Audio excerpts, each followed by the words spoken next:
이제 이 시간 기도함으로 6월 첫째 주 예배 밴쿠버 예수산기류교회 예배 드리도록 하겠습니다. 우리의 도움은 천지를 지으신 여호와의 이름에 있도다. 아멘. 참 고마우신 주님, 참 감사합니다. 저희들을 생각하셔서 기억하셔서 이 시간 저희들 불러 모아 주시고 아내 앞에 예배하게 하시니 감사합니다. 예배하면서 우리 마음을 살핍니다. 주님 앞에 우리의 모든 것을 드리는 마음으로 주님 앞에 나아갑니다. 주님, 각자에게 필요한 은혜 허락하여 주시옵소서. 주님 앞에 새로운 마음과 결단과 각오로 설 수 있도록 도와주시옵소서. 예수님 이름으로 기도합나이다. 아멘. 다 같이 일어나서 찬송 드립니다.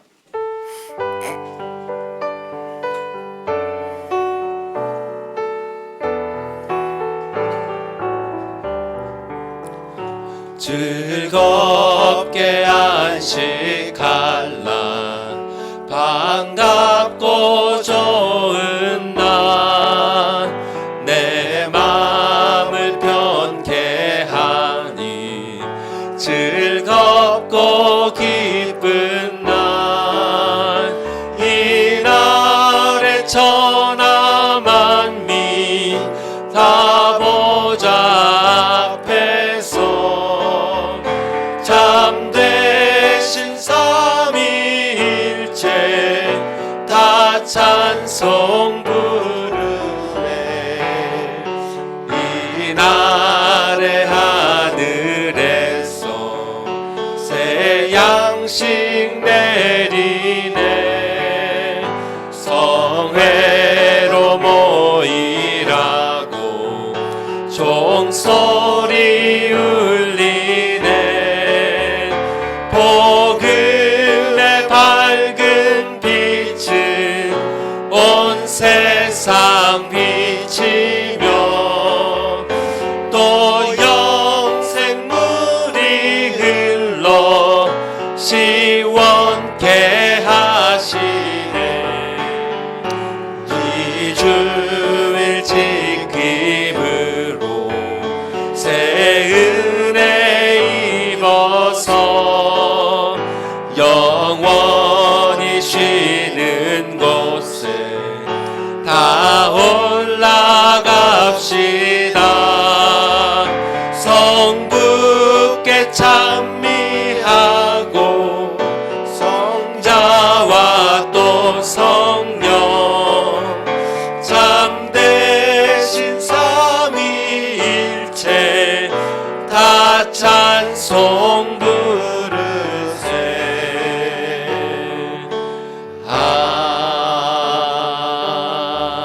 아멘. 사도신경으로 우리 신앙 고백합니다.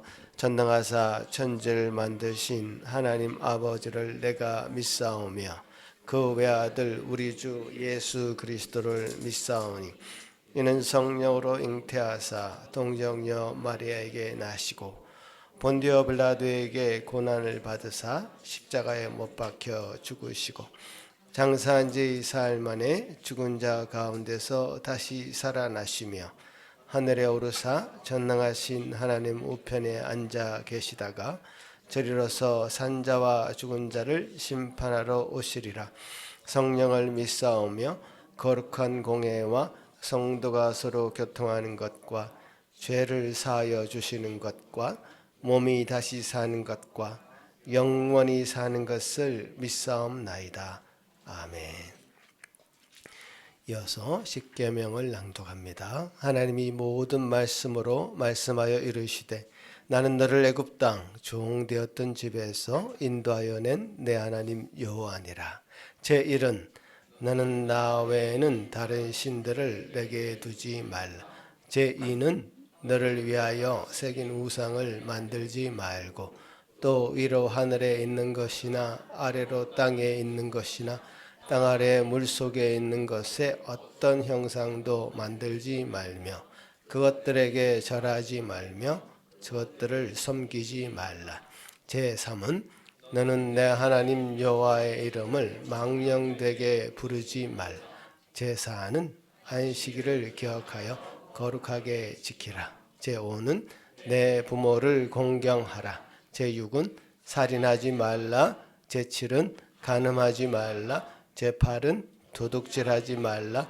제9는 내 이웃에 대하여 거짓 증거하지 말라.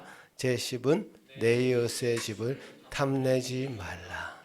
자리에 앉으셔서 십계명들을 생각하시면서 회개하는 찬송 드립니다.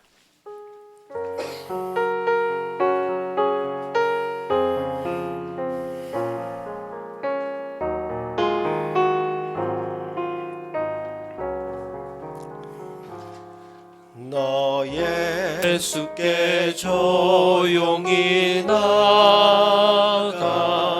내 모든 짐 내려놓고 주 십자가 사랑을 믿어 죄 사함을 너 받으라. 조용히 나가 내 마음을 쏟아놓으라. 능밀히 보시는 주님 그 은혜를 베푸시리. 주 예수의 내 슬픔이 없어지리. 내 이웃을 늘 사랑하여 너 받은 것 거저주라. 주 예수께 조용히 나가 내 마음을 쏟아놓으라.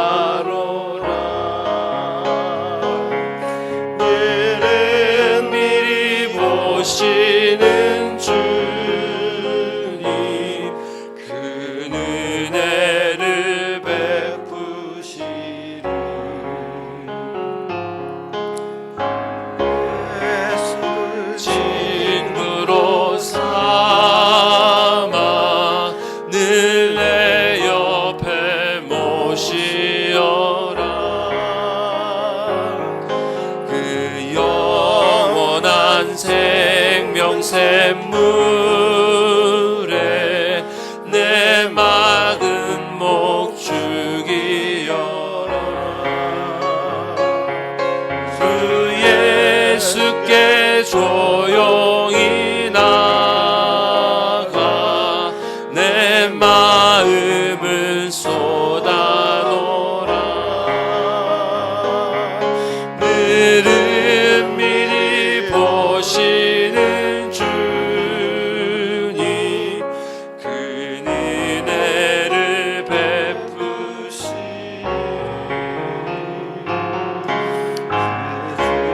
주와 살려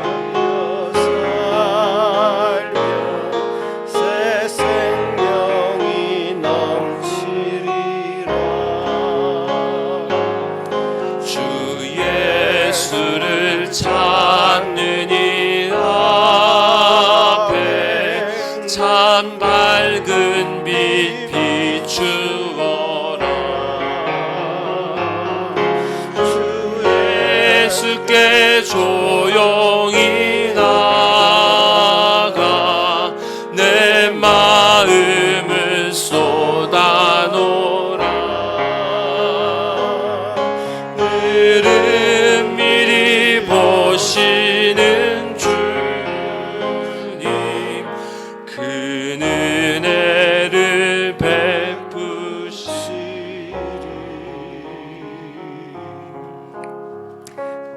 주님 앞에 조용히 나가 우리 마음을 쏟아놓으라고 말씀하십니다.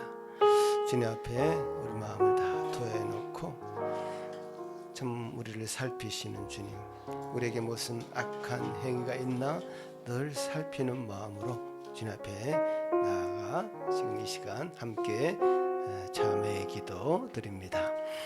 하나님 아버지 감사합니다. 주님이 도와주셔서 우리에게 주신 은혜를 생각할 때 우리 마음을 참으로 주님 앞에 합당하게 설 수 없는 자임을 이 시간 고백하며 주님의 은혜를 간구합니다.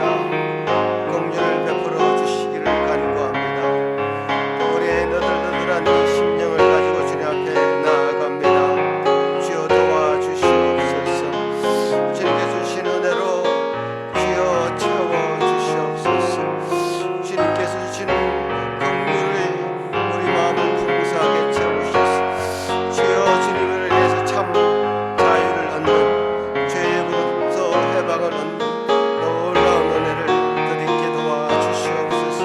참 기쁨, 참 즐거움, 참 소망과 참 기쁨이 우리 심령을 차고 넘치도록 하여 주시옵소서. 이 시간으로 채우시는 주님을 기대하고 소망합니다.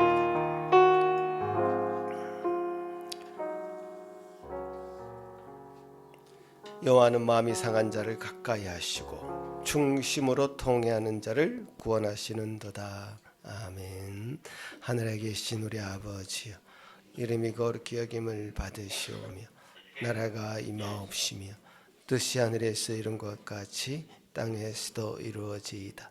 오늘 우리에게 일용할 양식을 주시옵고 우리가 우리에게 죄진 자를 사하여 준 것 같이 우리 죄를 사하여 주시옵고 우리를 시험에 들게 하지 마시옵고 다만 악에서 구하시옵소서.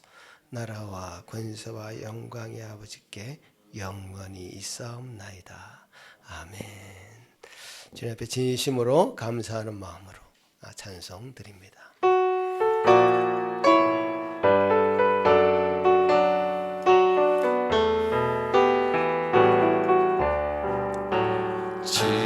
지금까지 지내온 것 주의 크신 은혜라. 한이 없는 주의 사랑 어찌 이루 말하랴. 자나깨나 주의 손이 항상 살펴주시고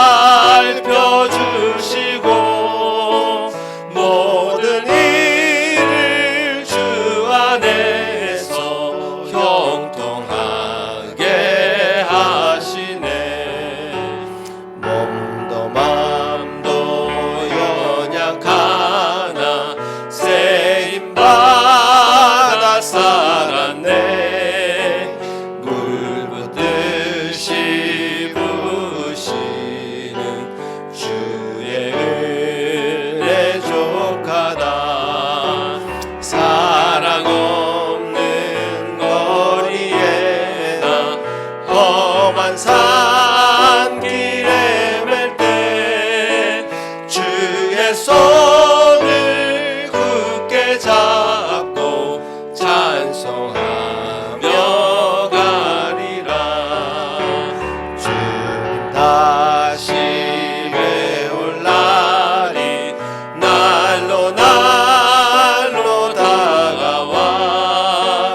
무거운 짐 주께 맡겨 벗을 날도 멀잖네.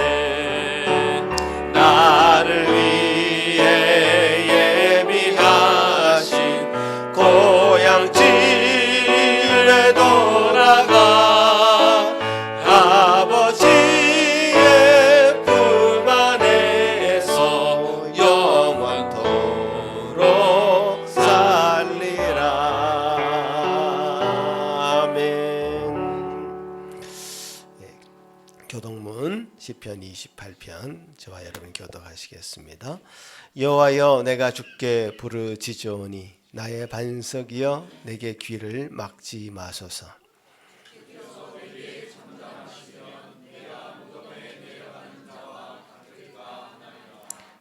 내가 주의 지성소를 향하여 나의 손을 들고 주께 부르짖을 때에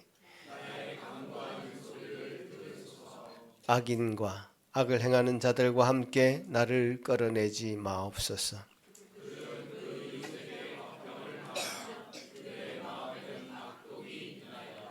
그들은 여호와께서 행하신 일과 손으로 지으신 것을 생각하지 아니하므로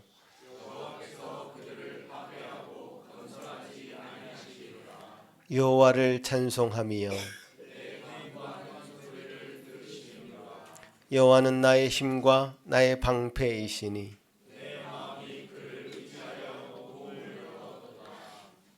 같이 하겠습니다. 여호와는 그들의 힘이시요 그의 기름 부음 받은 자의 구원의 요새이시로다. 아멘. 이 시간 예배를 위해서 문영대 집사님 기도하실 때에 다 같이 한 마음으로 기도하시겠습니다.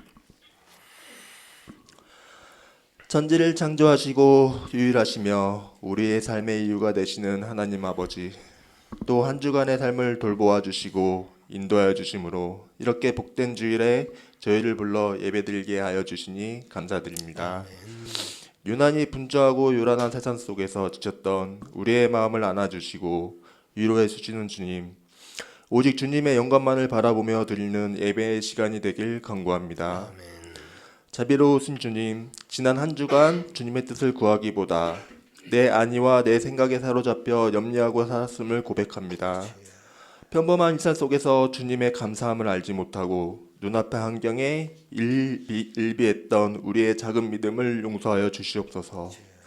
이 시간 주님 앞에 우리의 연약함과 부끄러움을 내려놓사오니 예수 그리스도의 보혈로 씻어주시고 다시금 주님의 평안 안에 거하게 하여 주시옵소서. 주님, 저희 상계교회가 주님의 따뜻한 사랑이 흘러넘치는 공동체가 되길 원합니다. 모일 때마다 은혜가 있고 각자의 삶을 살아갈 때 예수님의 향기를 전하는 성도들이 되게 하여 주시옵소서. 어른부터 아이들까지 세대를 넘어 믿음의 아름다운 유산이 온전히 이어지길 간구합니다. 또한 세계 각지에서 기후변화와 전쟁, 기근으로 고통받는 불쌍한 이웃들이 있습니다. 전능하신 주님의 손길로 그들을 이끌어 주시고 구원하여 주시길 소망합니다. 오늘 하나님의 말씀을 전해주실 이기선 목사님을 성령의 힘으로 붙들어 주사 선포되는 말씀을 통해 우리의 영이 깨어나게 하시고 삶의 소망과 위로를 얻는 은혜의 시간이 되길 간구하오며 우리의 유일한 구원자가 되시는 예수 그리스도의 이름으로 기도드렸습니다. 아멘.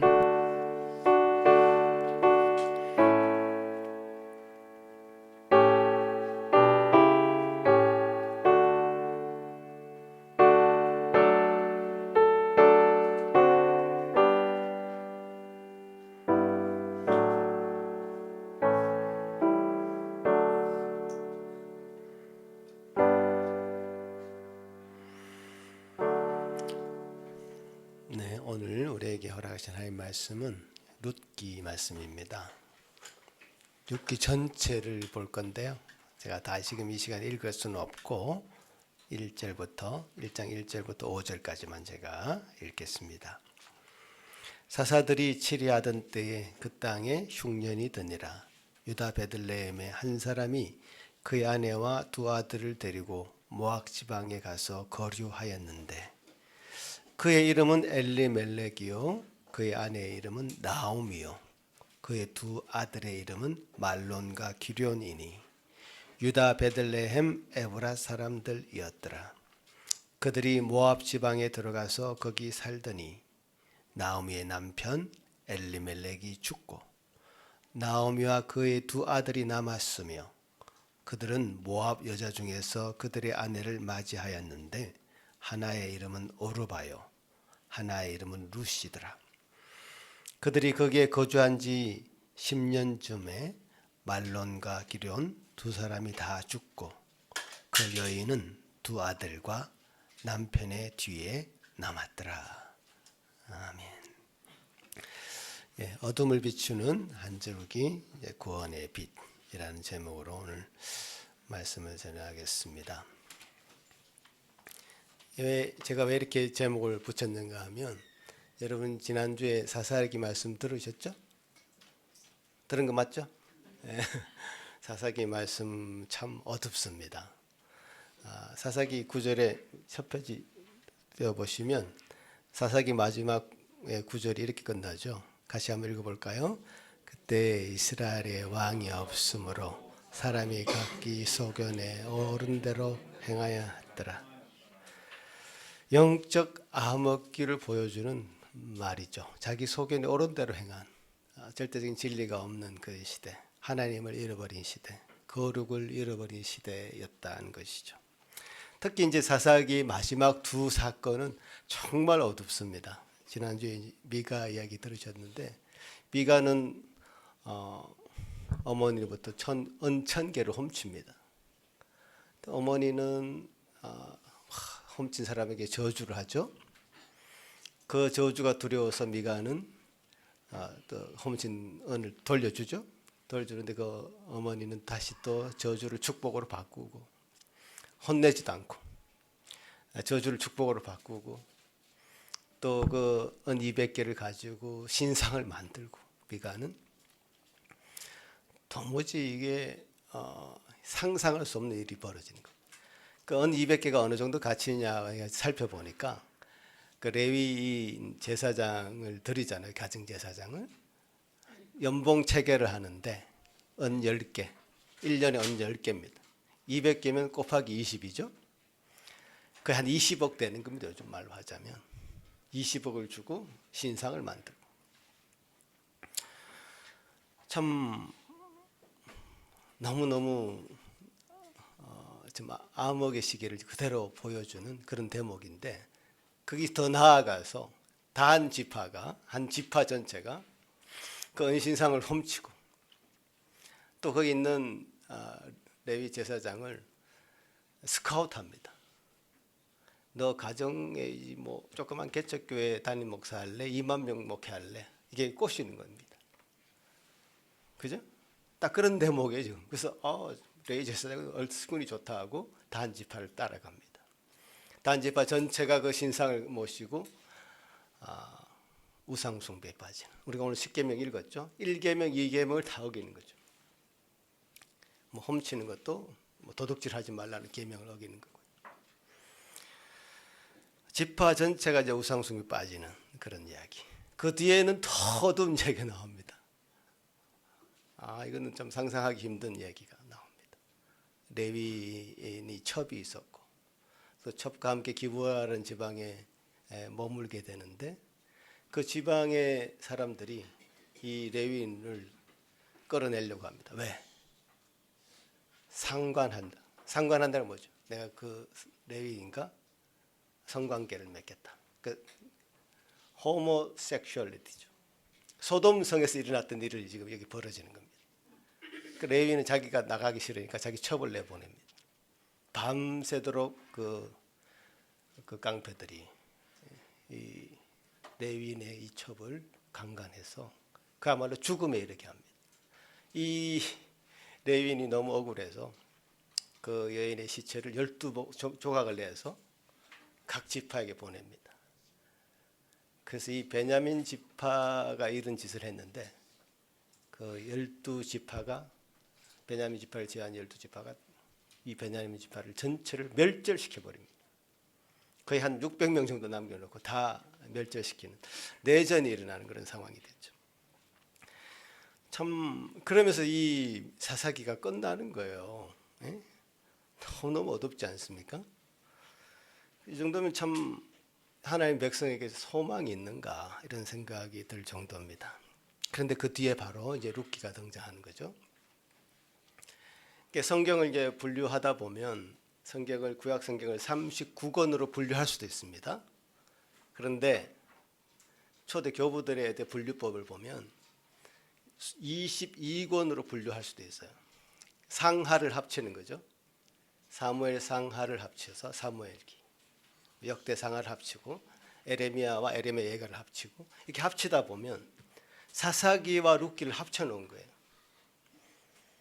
그러니까 사사기와 룻기가 한 권의 책이라는 겁니다. 자, 하나님의 이 의도가 분명합니다. 사실 이 암흑기와 같은 사사기가 이렇게 끝나서는 안 된다.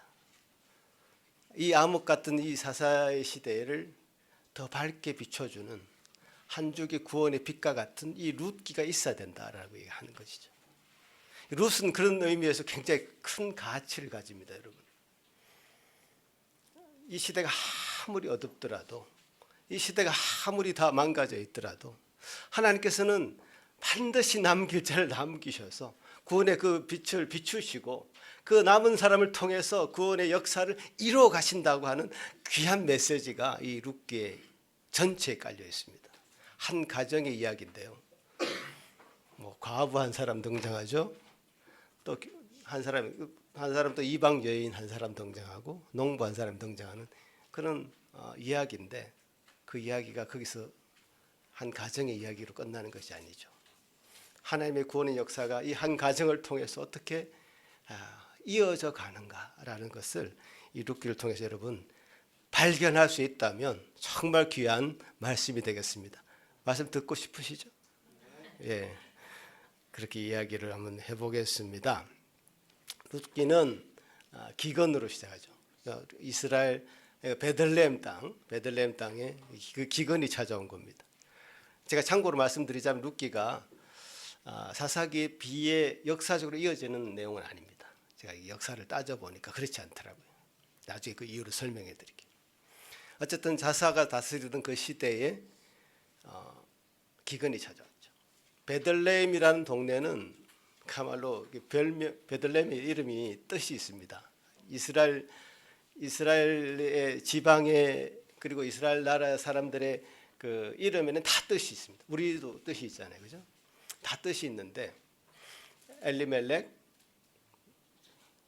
하나님 나의 왕이시다, 이런 뜻.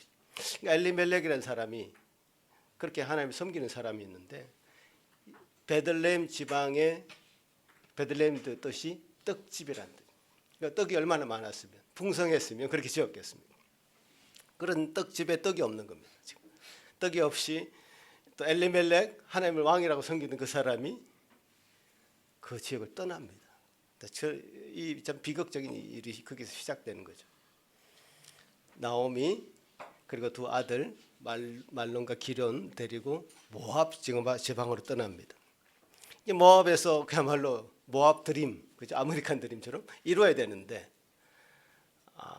가서 얼마 안 있다가 엘리멜렉이 죽고 맙니다. 가장을 잃었습니다. 그 나오미 혼자 그 두 아들 이제 결혼시키는데 하필 또 모압 사람 여자들과 결혼을 합니다. 한 사람은 오르바, 한 사람은 룻입니다.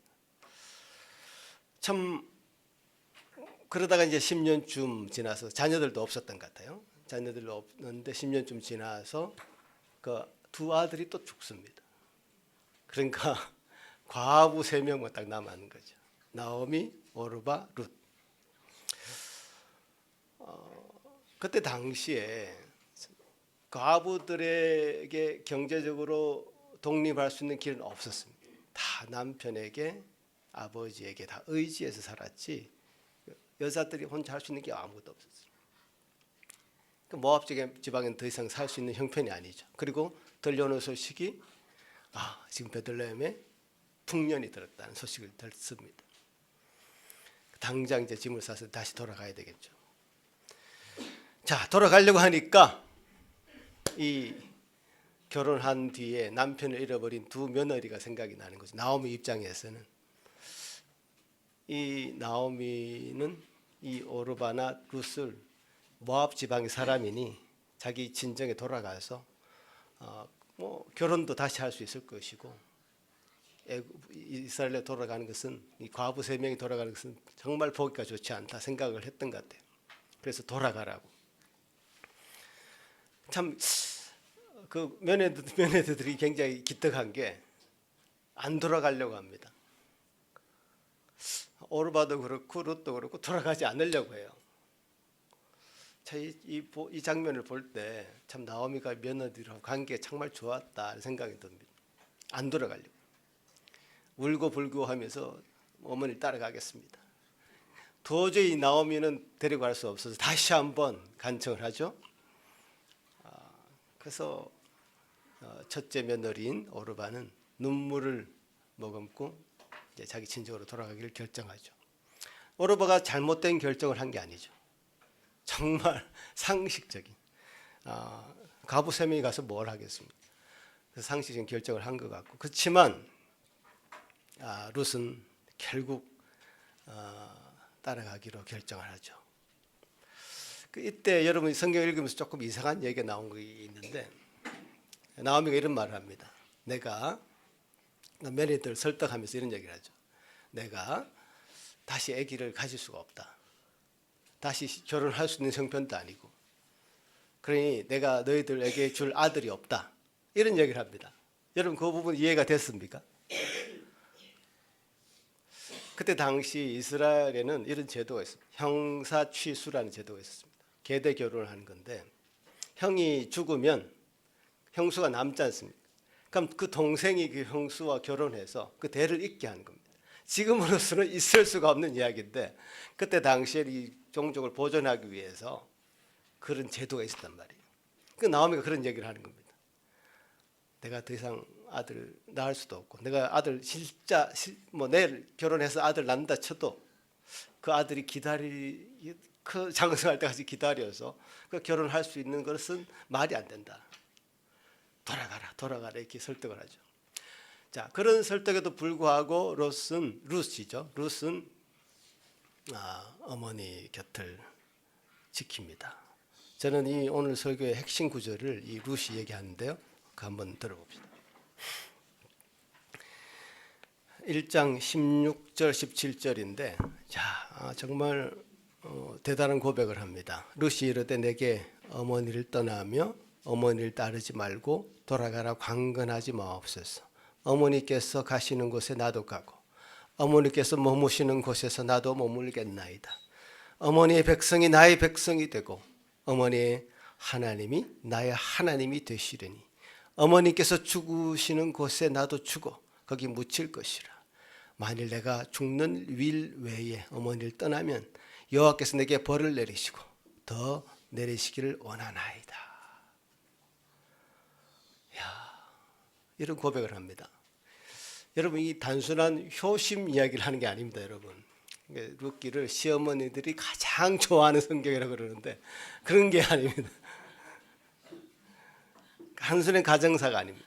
룻의 신앙 고백이 결단이고 회심입니다. 룻은 모든 걸 포기하는 상황입니다. 지금 사실 자기의 어떤 고향과 언어와 문화와 친척과 미래를 다 포기하고 완전 맡겨버리는 겁니다. 아직 젊어서요. 모압에서 다시 결혼할 수 있습니다. 눈물로 결별을 선택한 이 오르바 이 어떻게 됐을까 궁금하시죠? 성경에 나오지는 않습니다. 그렇지만 이 미드라시라고 하는 유대 전성이 있는데 거기 보면 이 오르바가 모압에서 결혼해서 거인을 낳습니다. 그 거인 중에 한 사람이 골리앗이라는 얘기가 있습니다. 이게 뭐 그냥 듣고만 넘기십시오. 그냥 전성에 관한 것이 성경 이야기 아니죠. 그렇지만 우리가 추측할 수 있는 것은 오르바는 반드시 과부 혼자 살 수 없기 때문에 결혼을 했을 것이다라는 추측은 할 수 있습니다. 그렇지 않겠어요? 그래서 룻은 오르바는 그렇게 그 선택을 했던 것이고 룻은 그렇게 하지 않았던 것이죠. 모든 것을 다 하나님께 맡깁니다. 사실 룻도 원래 신앙인이 아니었죠. 모압 지방 하면 여러분 떠오르는 사건이 있지 않습니까? 우리 그동안 성경 읽어왔는데 모압은 발람이 모략을 해서 이스라엘 남자들이 모압 여인들과 음행하는 사건이 민수기에 나옵니다. 그죠? 민수기 25장인가 나와요. 그때 모압 여인들의 어떤 그야말로 꾀임에 빠져가지고 이스라엘 남성들이 다 음행에 빠져. 그래서 비나스가 남녀를 창으로 찔러 죽이면서 그 연병이 다 거쳐서 재앙을 면하게 된 그런 사건이 있는 지역입니다. 모압이 요단강 이제 동쪽에 있는 그 지역인데 사실 모압이라는 나라의 태생 자체도 굉장히 부도덕한 일로 시작됩니다. 여러분 룻의 철자를 하나 바꾸면 롯이 되죠. 이제 롯 이야기가 이제 아브라함의 조카 롯 창세기로 가야 되는데 창세기 가면 롯이 소돔과 고모라 사이를 겨우 빠져나오죠. 롯의 아내는 소금 기둥이 되고 그때 롯은 이제 동굴로 피해서 지나게 됩니다. 이 두 딸이 있었는데 사이들도 다 죽고 두 딸이 생각해 보니 이제 세상은 멸망했다. 이제 우리 대를 이을 사람은 없다 해서 아버지에게 억지로 술을 먹여서 첫째 딸과 둘째 딸이 하룻밤 사이에 하룻밤 간격으로 들어가서 아버지를 통해서 임신을 하게 됩니다. 그 한 민족이 암몬이고 한 민족이 모압이에요. 그 태생 자체가 굉장히 지금 모압 지방 사람들이 그렇게 이스라엘과 적대적인 관계를 이렇게 갖게 되고 광야 시대 때 굉장히 이스라엘을 괴롭히는 민족으로 등장합니다. 자, 이런 시대에 살았던 롯이 신앙이 있었을까요? 없었겠죠. 당연히 없습니다. 이스라엘 기근이 닥쳐서 사실 엘리멜렉이 또 나오미가 이방 땅으로 옮긴 것, 또 모압 여인들을 며느리로 맞이한 것을 볼 때 이 엘리멜렉 집안도 약간 신앙이 흔들렸던 것 같습니다. 그러나 하나님께서 철저한 심판을 내리시죠. 그래서 나오미가 하나님을 다시금 바라보게 되는 그 신앙을 회복하게 되는 것 같아요. 그러면서 나오미가 룻에게 전도를 한 것 같습니다. 그 내용은 나오지는 않지만 그런 신앙을 갖게 된 배경에는 나오미가 있었을 것입니다. 나오미가 그랬겠죠. 이 땅에서 우리가 살 길은 없다. 그렇지만 하나님의 나라, 우리 고향으로 돌아가면 그래도 가부들이 살 길이 있다. 하나님 나라에 대한 소망을 롯에게 심어줬을 것이고 롯은 그 신앙을 붙잡은 것입니다. 자, 이 두 여인이 이제 드디어 이제 베들레헴으로 돌아오죠. 나옴이라는 이름이 기쁨이란 뜻이었는데 사람들이 10년 만에 돌아온 그 나오미를 보면서 야, 나오미가 왔다, 나오미가 왔다. 사람들이 막 수근수근됩니다. 나오미는 스스로 나오미라 부르지 말라. 나는 기쁨이 아니다. 나를 마라라고 부르라. 마라는 쓰다라는 뜻이죠. 쓰다. 나는 쓴 인생을 살았다.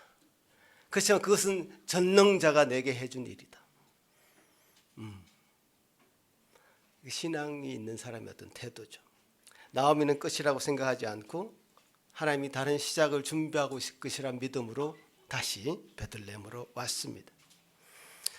우리 보통 하나님의 사람들의 어떤 역사를 성공으로만 찾기 쉬운데 그렇지 않습니다. 실패의 자리에 처절하게 낮아진 그 자리에 하나님 일하십니다. 모든 것이 무너진 그 순간에도 하나님은 반드시 나오미와 같은 룻과 같은 사람을 남기십니다. 남겨서 언제나 그 남은 자를 통해서 일하시는 하나님, 그 하나님 우리가 믿어야 합니다. 아멘. 자, 그 뒤에 이제 베들레헴으로 다시 돌아왔습니다. 떡집에 다시 돌아왔습니다. 떡집에 다시 돌아온 게 이제 2장부터 시작되죠. 가부 두 사람이 살기에는 그래도 이스라엘이라고 하지만 녹록지 않습니다. 그래도 그때 당시에 그 밭에 가면 레위기에 보면 그런 이야기 나옵니다. 레위기 밭에 일꾼들이 소출을 하고 나서 타작을 하고 곡식 베고 나서 남는 이삭을 줍도록 하는 그런 제도가 있었기 때문에 룻은 당장 오자마자 생계를 위해서 이삭을 주우러 나갑니다. 그때 이렇게 성경 말하는데 우연히 보아스의 밭에 이르렀더라. 우연히. 저는 이 우연이라는 말에 착 꽂혔는데 그 다음 보시면 우연이란 이 말, 이 뜻이 여러분 잘 아시죠? 우연히 마주쳤다. 뜻밖에 일어난 어떤 사건을 얘기하죠. 미크레하라고 하는 히브리어인데요. 이 히브리어 원문적으로 이 우연이라는 말을 굉장히 의도적으로 위치하고 있다는 겁니다. 의도적으로. 그러니까 이렇게 이 저자가 과연 정말 우연이라고 말하는 걸까? 이 글을 쓰는 저자 입장에서는 이것이 우연이 아니라는 것을 알고 있습니다. 여러분도 우연이 아니라는 걸 알고 있죠. 우연히 보아스를 만났을까? 아니라는 거예요. 우연이라는 말을 강조함으로써 사람들이 보기에는 우연인 것처럼 보였다. 하지만 실제로는 하나님의 섭리가 작용하고 있음을 암시하고 있는 겁니다. 인간의 눈에는 그래 보이죠. 모든 게 우연히 일어난 만남. 우연히 갔더니 그 사람이 거기 있었고 그 밭이 거기 있었고.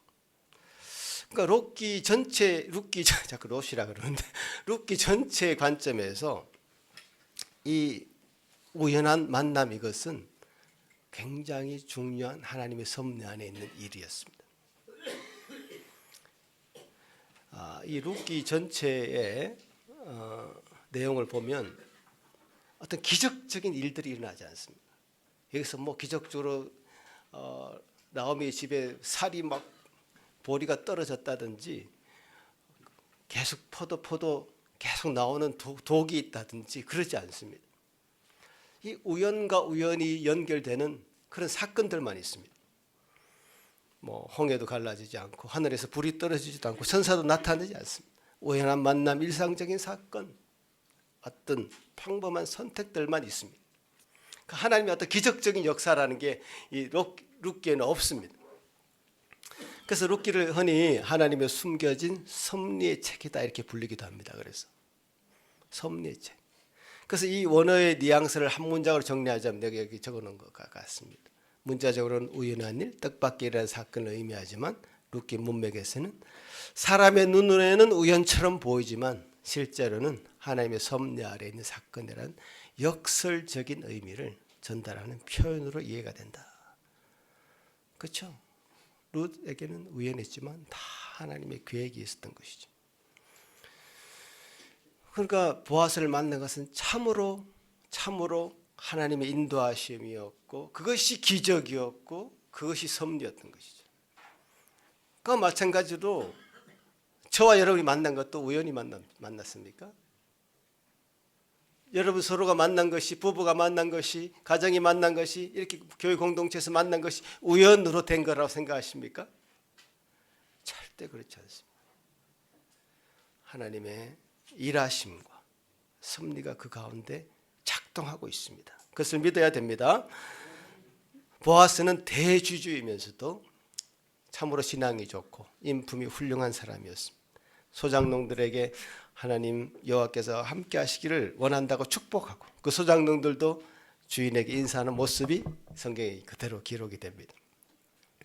보아스의 밭에 온 한 소녀가 눈에 띕니다. 보아스의 눈에. 종에게 묻습니다. 저 소녀가 누군가? 저 소녀가 모압에서 온 이방인인데 시어머니를 따라서까지 왔답니다. 하인들이 이 룻에 대해서 굉장히 자세하게 알려줍니다. 그 룻이 보면요, 되게 담대한 게 있어요. 원래 레위기에는 소장농들이 일꾼들이 다 빠지고 난 다음에 들어가서 이삭을 줍는 게 법이거든요. 그 법을 잘 지키는 사람도 없었지만 이 보아스는 지키는 거예요, 사실.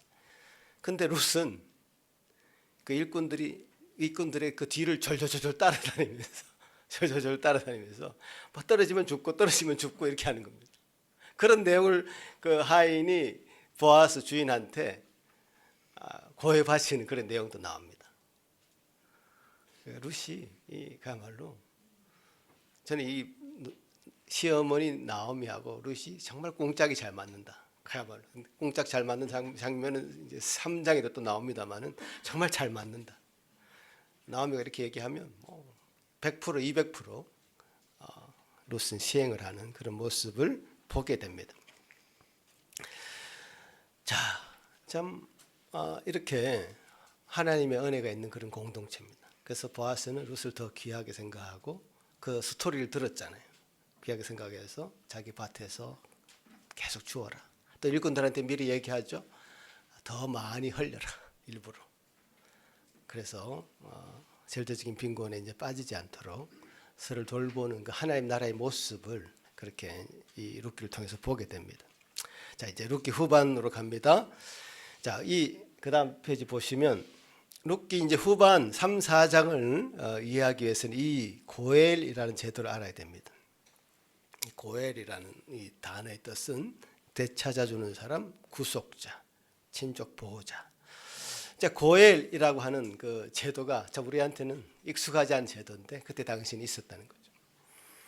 그러니까 가난 때문에 토지를 이제 팔게 된 상황이면 가장 가까운 친척이 되사주고 또 빚을 진 친척이 있다면 그 가장 가까운 친척이 그 빚을 대신 탕감해주고 값을 치르고 해방시켜주는 거예요.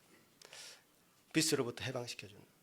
참 이런 제도가 고대에 그야말로 수천 년 전에 이 이스라엘 지방에서 시행되고 있었다는 거죠. 놀랍지 않습니까?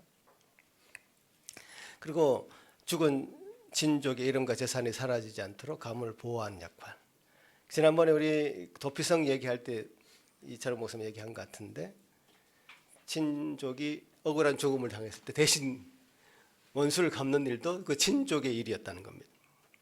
가문의 어떤 수호자입니다. 자, 이 일이 얼마나 시행되었을까 생각해 보면 성경 자체로 보면 사실 충실히 지키질 않았어요. 그렇지만 이 제도가 있는 건 분명하고요. 또 이것이 어떤 맨더터리, 의무적으로 막 해야 되는 그런 일은 아니었던 거예요. 이 일은 제도가 있으니 할 수 있으면 해라. 그래서 룻기 4장을 보면 이런 얘기하죠. 보아스가 알고 보니까 룻의 이제 고엘로서 의무를 다하려고 하다 보니까 더 가까운 친족이 있는 겁니다. 그래서 더 가까운 친족에 먼저 우선권을 주죠. 근데 그 친족이 나는 못하겠다라고 해서 신발을 벗어주는 것으로 이제 뭐 신발을 벗어준다는 것은 하나의 서명하는 거죠. 사인하는 거죠. 그러면서 이제 자기 권리를 이 보아스에게 양도를 하죠. 자, 후반 이야기인데 이제 보아스가 이제 참 자기 친족에서 이제 나오미가 생각하기에는 이 사람이 우리 고엘이다. 우리 기업을 물을 사람이다. 맡을 사람이다. 생각해가지고 작전을 세웁니다. 룻을 보아스가 자는 그 잠자리에 이부자리에 몰래 밤에 들어가게 만든 겁니다. 자, 이 일을 룻이 이제 가감하게 시행을 하는데요. 대단한 믿음으로 사실 보내는 겁니다. 사실 룻 입장에서 가가지고 성인이 자는 잠자리 이불을 덜쳐서 제가 그 발밑에 들어가 있으면 내가 어떤 수치를 당할 수 있을까 이런 생각을 안 했겠습니까? 했겠죠. 그런 수치스러운 상황을 감수하고 자신이 다시 이 엘리멜렉의 가문을 다시 세울 수만 있다면 나오미의 명을 받아서 시행하는 것이죠. 잠자고 있던 이 보아스 깜짝 놀랍니다. 아니 도대체 누가 지금 내 발밑에 앉아 있는가, 누워 있는가? 참 이 보아스가 어떤 선택을 했을까? 이 내쫓을 수도 있고 받아들일 수도 있는 그 상황은 이 보아스의 선택권에 달려 있는 것이죠. 잠자리에 찾아 들어온 룻을 바라보는 이 보아스 어떤 마음이었을까? 받아들였을까? 혼내서 쫓아냈을까? 성경을 같이 한번 보시죠. 아니 그 앞에 이게 이제 보아스와 룻이 한 이부자리에 있으면서 하는 이야기입니다. 밤중에 그가 놀라 몸을 돌이켜 본즉 한 여인이 자기 발치에 누워 있는지라. 이르되 내가 누구냐 하니 대답하되 나는 당신의 여종 룻이오니 당신의 옷자락을 펴 당신의 여종을 덮으소서. 이는 당신이 기업을 물을 자가 됨이니이다 하니 그가 이르되 내 딸아 여호와께서 내게 복 주시길 원하노라. 내가 가난하건 부하건 젊은 자를 따르지 아니하였으니 내가 베푼 인애가 처음보다 나중이 더하도다.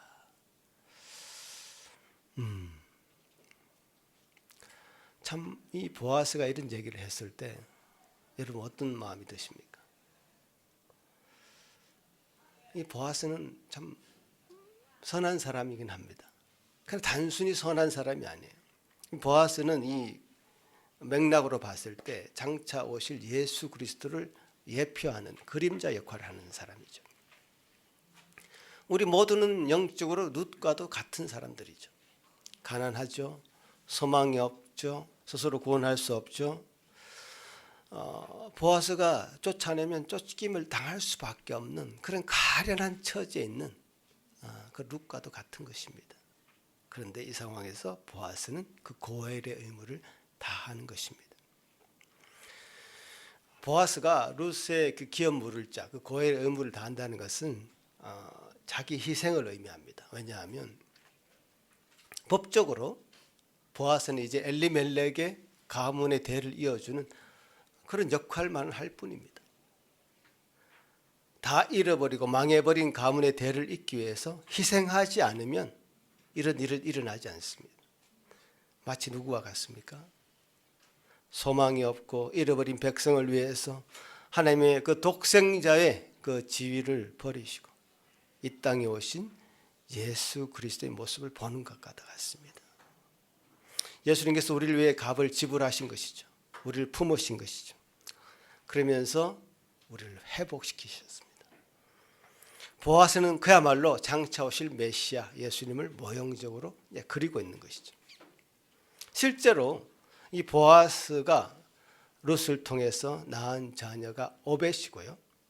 오벳은 다윗의 할아버지가 됩니다. 그러니까 다윗의 자손으로 누가 태어납니까? 예수 그리스도가 태어납니다.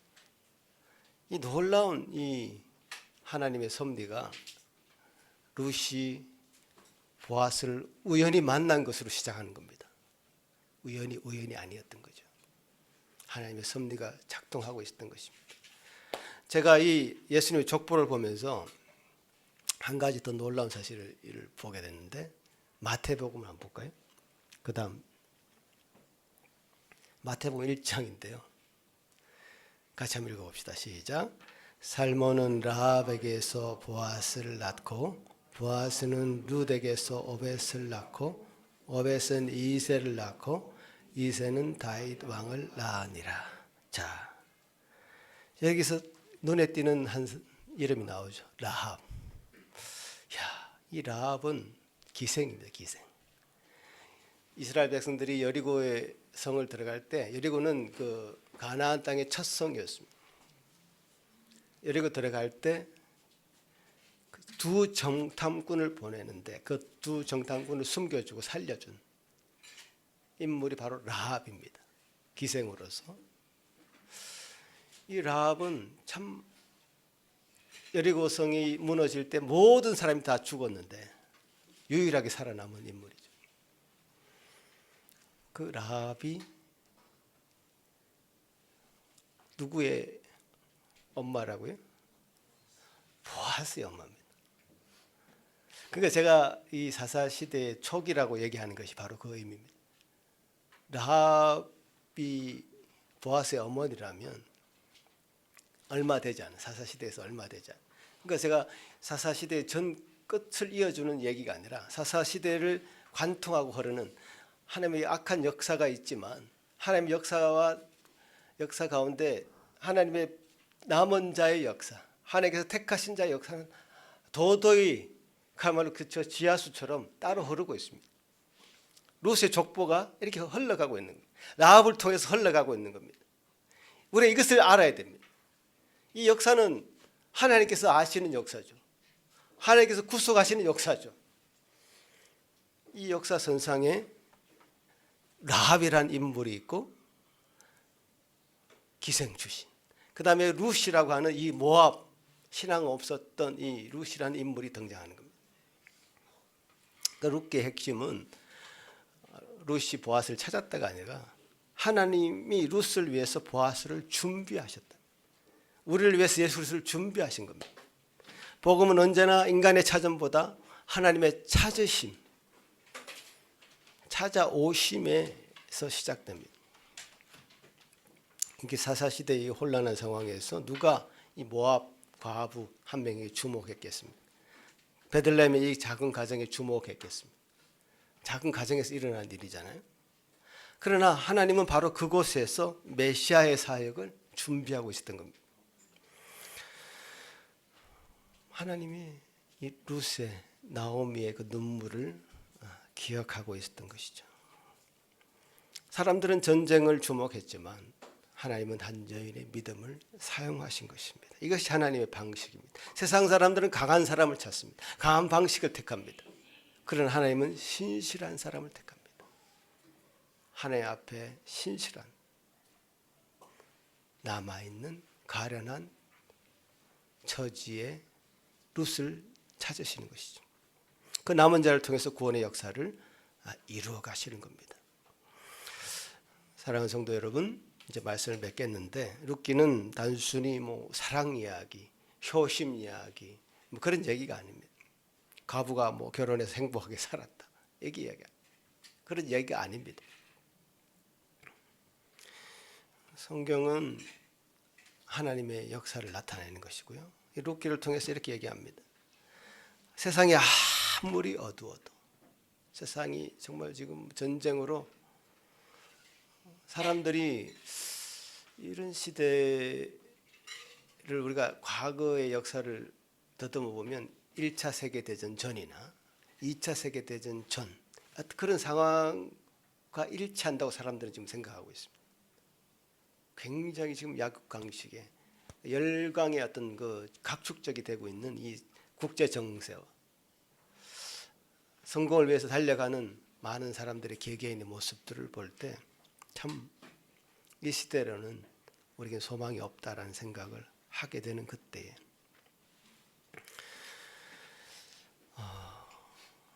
하나님은 남길 자를 남기신다.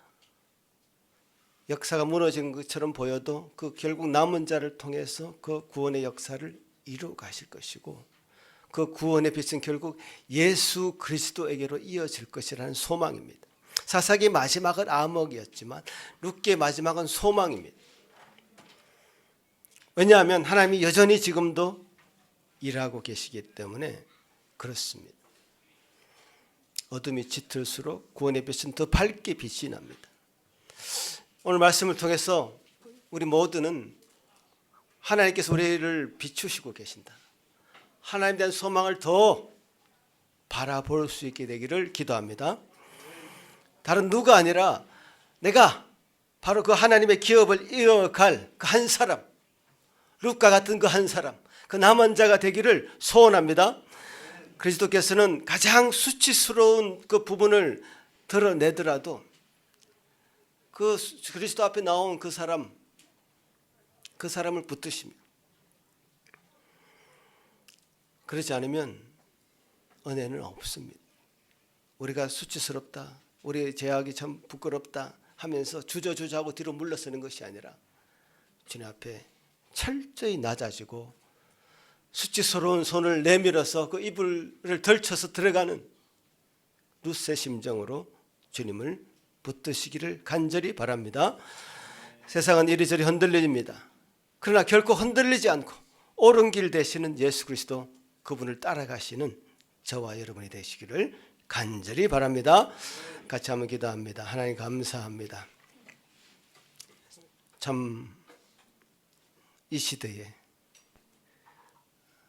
우리가 어떻게 살아야 되겠습니까? 세상의 논리와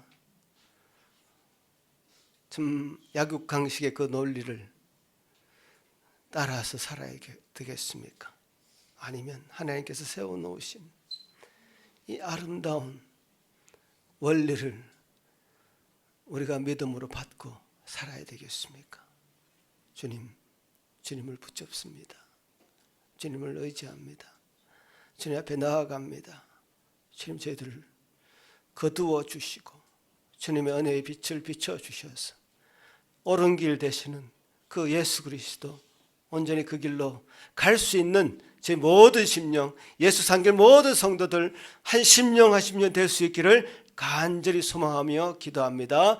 감사하고 예수님 이름으로 기도합나이다. 아멘. 다 같이 일어나서 찬송 드립니다.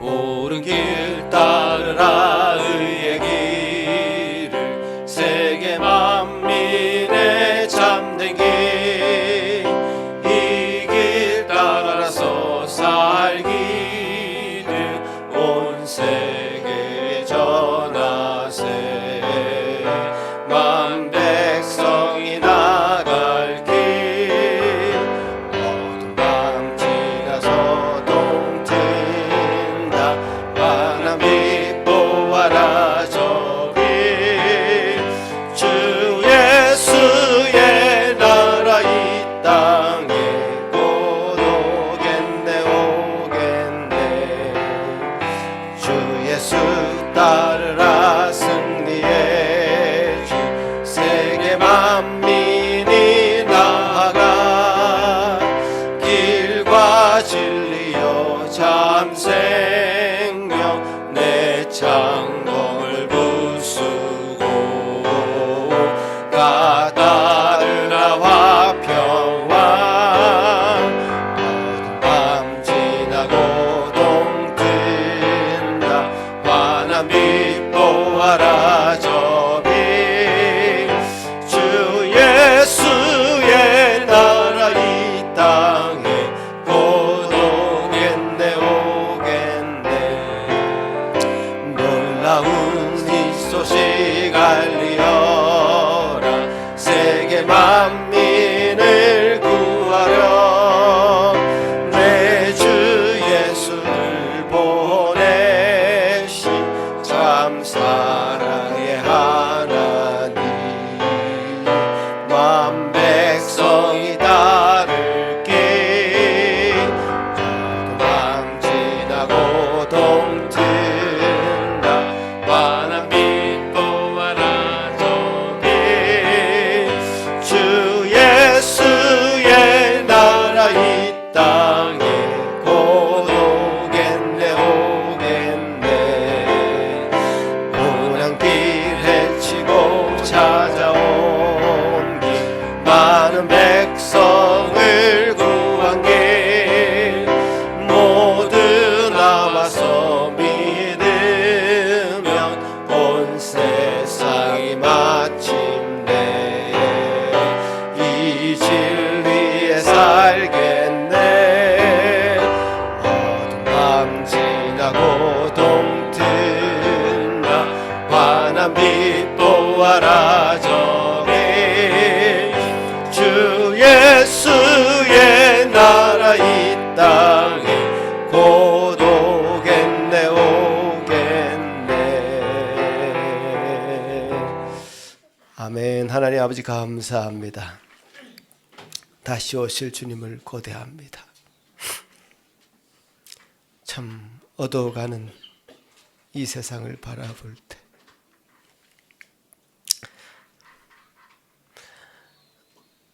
우리 주님을 더 고대하지 않을 수 없습니다. 마라나타 주님이시여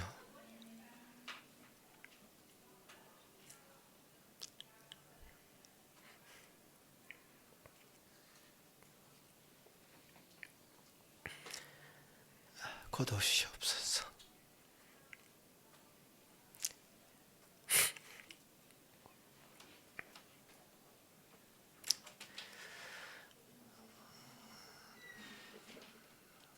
우리 심령들을 붙드시고 참 소망에 계신 그 주님 붙들 수 있는 가장 연약한 자에서 볼 수 있는 그 룻과 같은 절박한 믿음을 허락하여 주시옵소서. 주님의 이름으로 드리는 이 작은 예물이 우리의 것을 드리는 것이 아니라 주님께서 허락하신 놀라운 것들,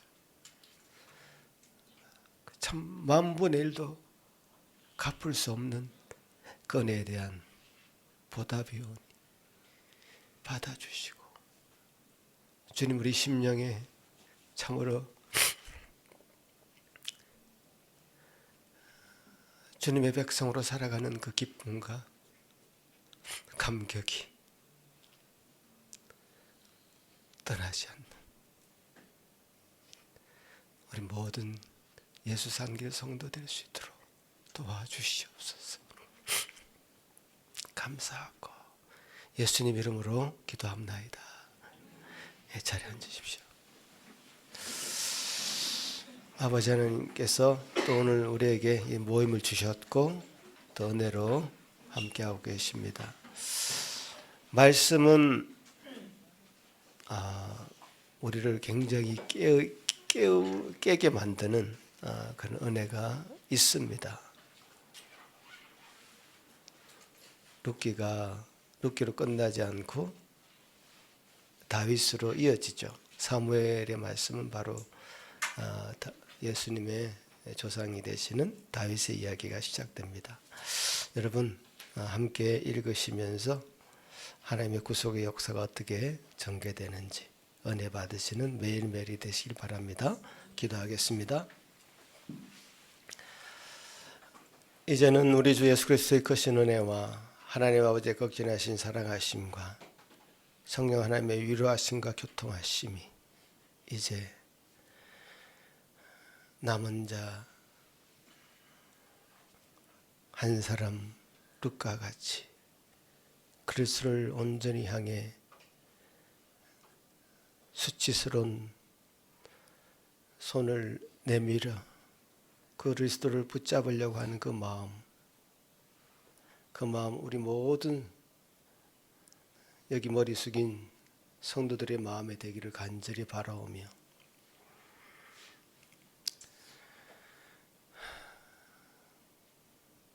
참 그리스도의 그 은혜와 그 사랑과 예수 그리스도의 그 사랑과 하나님의 사랑하심과 성령의 위로하심과 교통하심이 늘 그런 자들에게 있기를 간절히 축원하옵나이다. 아멘.